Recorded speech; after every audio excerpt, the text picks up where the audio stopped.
औज़ुबिल्लाहिमिनश्शैतानिर्रजीम बिस्मिल्लाहिर्रहमानिर्रहीम। अस्सलाम वालेकुम।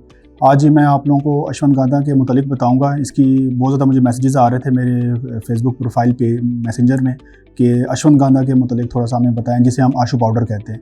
इसका नाम तो अश्वगंधा है, लेकिन हमने इसका नाम आशू पाउडर रखा है। और अश्वगंधा का अश्वंत का मतलब होता है घोड़ा, और गांधा मतलब स्मेल, यानी कि ऐसा हर्ब, ऐसी जड़ी बूटी जिसकी जो स्मेल है वो घोड़े की स्मेल से मिलती है। तो ये लोगों का कहना है, लेकिन मुझे इस तरह की कोई इसमें स्मेल फील नहीं हुई, या इस खाते हुए कोई ऐसा टेस्ट नहीं आया कि ऐसे फील हो कि जैसे घोड़े की इसमें स्मेल है। तो ये एक बड़ा ज़बरदस्त इंग्रेडिएंट है, और हमारा भी one of the top best selling product में ये आता है। और ये वैसे स्ट्रेस एंजाइटी के लिए भी बड़ा इफ़ेक्टिव है, ये बच्चों की मेंटल ग्रोथ के लिए बड़ा इफ़ेक्टिव है। और इसके अलावा ख़ास तौर पर उन बच्चों के लिए जिन बच्चों का वेट गेन नहीं हो रहा होता। अक्सर माएँ परेशान होती हैं कि जी हमारे बच्चे जो है ना बहुत ज़्यादा कमज़ोर हैं, बहुत वीक है, और उनका वज़न नहीं बढ़ रहा, और बच्चे कुछ खा पी भी नहीं रहे। तो उसके लिए मैं माँओं को रिकमेंड करता हूँ कि ये आप बच्चों को दे के देखें।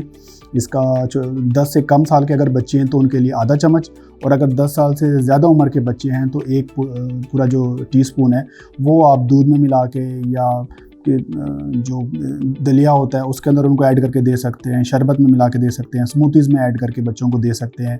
और इसके अलावा ये एंजाइटी और स्ट्रेस के लिए भी एक बड़ा इफ़ेक्टिव इंग्रेडिएंट है।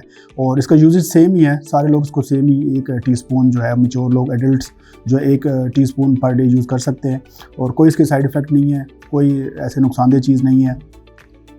इसके अलावा भी ईज़िली ये मार्केट में अवेलेबल है।